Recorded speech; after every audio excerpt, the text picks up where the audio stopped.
Salut à toutes et à tous et bienvenue dans cette toute nouvelle vidéo qui va traiter du match France-Hongrie 2 jours après le match, mais il fallait prendre du recul sur cette performance très triste après cette victoire face à l'Allemagne, ce match nul contre la Hongrie, donc deux matchs qui s'opposent, qui n'ont rien à voir. Ça nous permet de se poser et d'analyser, de se dire est-ce que la France est prête avant le match contre le Portugal? Avant de parler du match face au Portugal, revenons sur les quelques interrogations autour de l'équipe de France. Y a-t-il un écart entre ce qu'il y a sur le papier et ce qui est fait sur le terrain? N'y a-t-il pas mieux à faire avec les joueurs qu'on a à disposition? Après ce match contre l'Allemagne, j'ai été très optimiste pour l'équipe de France. Il y avait de quoi dire que la France était redoutable et qu'elle avait envoyé un message aux autres nations. Et ça, je le maintiens. Mais le football, c'est ça. Il n'y a pas de vérité générale, il n'y a pas de constante. Ça peut changer d'un match à un autre. Et là, vous me direz pourquoi la France gagne contre l'Allemagne et ne gagne pas contre la Hongrie. C'est tout le charme du football. Et les joueurs de l'équipe de France, avant de rentrer sur la pelouse pour affronter la Hongrie, n'arrivent pas avec la même mentalité que contre l'Allemagne. Contre l'Allemagne, il y a plus d'enjeux, il y a plus de pression, c'est une grosse affiche, on le sait. Comme contre le Portugal, ça sera le cas. Et contre la Hongrie, c'est le petit poussé du groupe. Et donc, on n'arrive pas avec la même détermination. Voilà, inconsciemment, ça se joue comme ça. Donc, c'est comme ça dans le football. Il faut être, pour être efficace et régulier, il faut être déterminé contre n'importe quelle équipe. L'équipe de France a pêché, parce qu'en plus, on a retrouvé des Hongrois très déterminés, très solidaires. Et ce qu'on peut mettre en avant, c'est surtout les 60 000 spectateurs qu'il y avait dans le stade, parce qu'on jouait à Budapest, donc à domicile pour la Hongrie. Revoir tous ces supporters, que ce soit pour les deux équipes, que ce soit pour la Hongrie ou la France, ça peut perturber. Et bon, après ça peut plus perturber côté équipe de France parce que ça va à son encontre. C'est pas leurs supporters, c'est les supporters de la Hongrie. Et donc forcément il y a plus de pression et on s'entend même pas parler sur le terrain. Alors que pendant plus d'un an, les joueurs pouvaient se parler sur le terrain, donner des consignes tranquillement, et là personne ne s'entendait sur le terrain. En plus de ça, on peut rajouter la chaleur. C'est ce que Griezmann avait dit après le match, que les spectateurs, le nombre des spectateurs et la chaleur avaient joué, mais c'est pareil pour les deux équipes. Et je pense pas qu'il faille prendre ces deux justifications pour souligner et expliquer le match qu'ont fait les Bleus, ce match nul. L'équipe de France n'était pas dedans. Elle avait son équipe titulaire, elle avait son 4-4-2 en losange habituel aligné par Didier Deschamps. Juste avec un changement, Lucas Digne qui a joué à la place d'Hernandez, ça n'a pas forcément changé grand chose. En tout cas, dans la physionomie du match, beaucoup d'actions concrètes, dangereuses, mais pour peu d'efficacité. On voit sur la première action, Griezmann qui doit mettre ce but. Franchement là, à ce moment-là, à quel moment on peut se dire que Griezmann ne met pas le ballon dans les cages? C'est incroyable. Après le gardien, il sort une masterclass. Griezmann aussi tire pas forcément bien, il tire plus sur le gardien qu'autre chose. Puis après il y a cette frappe de l'extérieur du pied droit ratée par Benzema. Il est dans son élan et il la met à côté. Pour un joueur de son calibre, je sais pas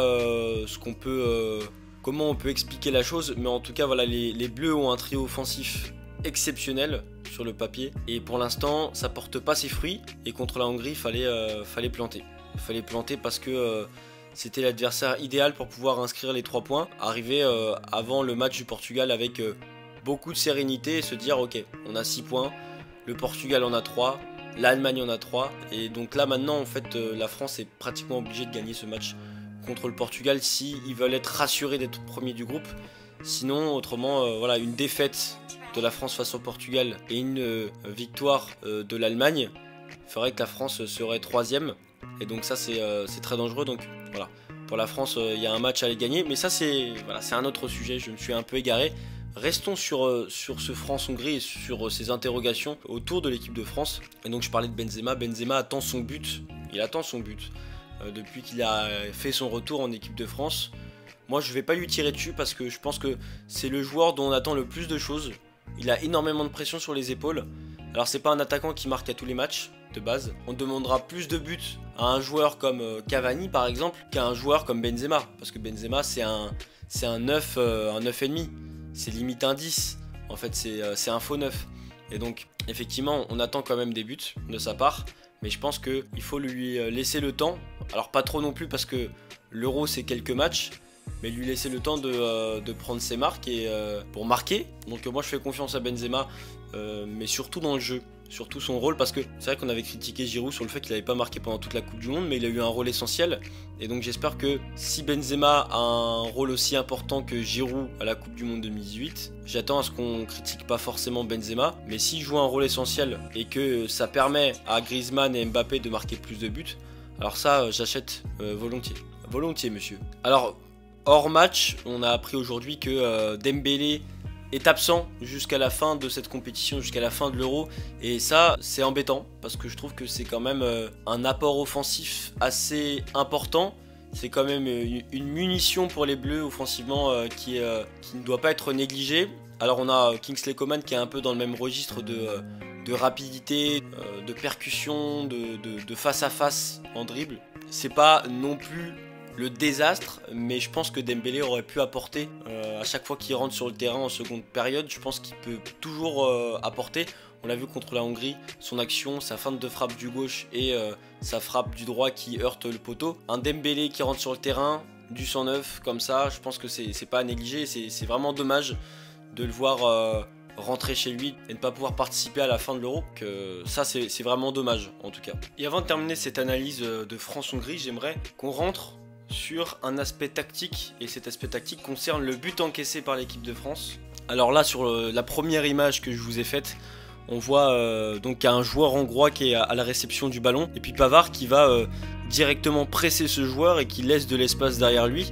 Et donc Varane doit combler cet espace parce que ça peut être dangereux. Il y a ce numéro 20, ce joueur hongrois qui est on va dire tout seul, qui n'est pas marqué. Et donc justement ce joueur a reçu le ballon et Varane va directement le presser, va directement tenter de récupérer ce ballon. Et donc ce qui fait que ça laisse un espace immense derrière la défense de l'équipe de France. Il ne reste plus que 2 joueurs. Et donc là j'ai souligné la présence des 3 milieux de terrain dans l'axe. Et je pense que dans n'importe quel système, un relayeur ou même un ailier doit être en soutien de son latéral quand l'équipe subit une attaque, subit une offensive, et là c'était pas le cas. Donc Pavard s'est retrouvé tout seul, ce qui a fait qu'il n'y a eu aucune compensation derrière. Varane il a fait la même erreur, il allait sur le porteur du ballon, et donc la France est en difficulté défensivement. Le milieu de terrain, voilà, on voit Rabiot qui marche, on voit Pogba et Kanté qui trottinent, et ils tiennent leur poste. Ça on peut pas leur reprocher, sauf que dans cette phase de jeu, Pogba doit se retrouver à côté de Pavard. Et donc c'est cette erreur de positionnement défensif qui fait que l'équipe de France va créer des espaces derrière sa défense. Et donc là on voit dans la troisième slide, la dernière, on voit que un des joueurs hongrois file vers le but. Pavard et Varane c'est trop tard, ils sont dépassés par les événements. Et donc après voilà, Kimpembe il a 2 choix, soit continuer à être au marquage du joueur qui est juste derrière lui parce que il peut y avoir un centre vers lui, ou soit aller vers le joueur et bloquer sa course d'élan. Il suffit d'une fraction de seconde d'hésitation pour que en fait, le joueur hongrois puisse déclencher sa frappe. Et donc voilà, c'est cette succession d'erreurs de placement qui fait que voilà, chaque joueur était en difficulté. Et je pense que ça passe par l'erreur de positionnement des milieux de terrain. Il y a beaucoup trop de laxisme et on n'a pas vu ça contre l'Allemagne. L'Allemagne avait beaucoup plus de mobilisation. Là, on a l'impression que voilà, c'est tranquille, c'est la Hongrie, on va pas se mettre trop de pression. Et donc je pense que faudra revoir ça contre le Portugal et faire en sorte que toute l'équipe puisse défendre main dans la main. Et donc pour préciser, la France n'aime pas jouer contre les adversaires qui ont un bloc bas, qui défendent très très bas. Et justement contre la Hongrie, voilà, les attaques placées, la France n'aime pas ça. Normalement c'est leur rôle de défendre bas, d'attendre la moindre erreur de l'adversaire pour pouvoir après attaquer tout en verticalité et en rapidité avec des joueurs comme Mbappé, Griezmann et tant d'autres qui vont très très vite. Et donc justement contre l'Allemagne, c'était du pain béni pour la France parce que la France adore les adversaires avec une forte possession du ballon. Parce qu'après ils peuvent exploiter les espaces qu'il y a derrière et défendre face à des grosses équipes de possession. La France adore ça. Contre la Hongrie, c'était une autre paire de manches et les attaques placées, la France est vraiment pas efficace. On l'a vu justement, voilà, trouver des espaces quand l'équipe de France est dans le camp adverse, c'est pas la came de Didier Deschamps, on va dire. Et donc c'est pour ça qu'il y a eu une vraie difficulté face à la Hongrie. La France n'aime pas garder le ballon et c'est pareil pour le Portugal Le Portugal qui a la même philosophie de jeu, je l'avais dit lors de ma précédente vidéo, et c'est pour ça que ça va être un match très très serré. Et donc pour moi, le Portugal c'est le frère jumeau de l'équipe de France en termes de jeu, en termes de tactique. Donc on va assister à un match très très serré, et donc justement voilà, je tends la perche et on va rentrer un peu plus dans l'analyse de ce match. Le Portugal c'est un adversaire qui est vraiment très fort, malgré sa défaite contre l'Allemagne 4-2.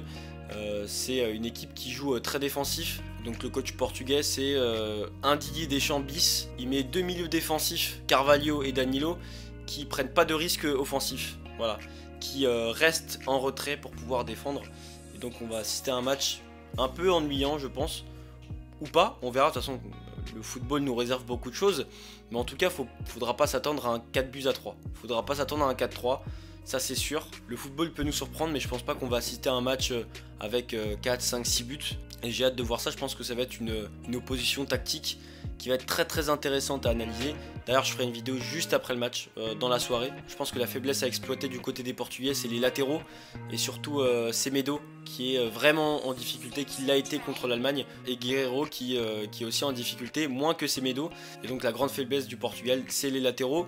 La charnière centrale beaucoup moins, parce qu'on a quand même Ruben Dias, la révélation de Manchester City, meilleur joueur de Première Ligue, et Pepe qui à son âge est encore très très performant. Et donc en termes de charnière et en termes de milieu défensif, il n'y a rien à dire, ça bétonne très très bien dans l'axe. Donc ça sera pas dans l'axe qu'il faudra chercher la solution, ça sera sur les côtés. Et on va assister à un duel Mbappé-Semedo qui sera très très intéressant, parce que Mbappé c'est le joueur offensif le plus en vue, en tout cas le plus dangereux sur chaque prise de balle.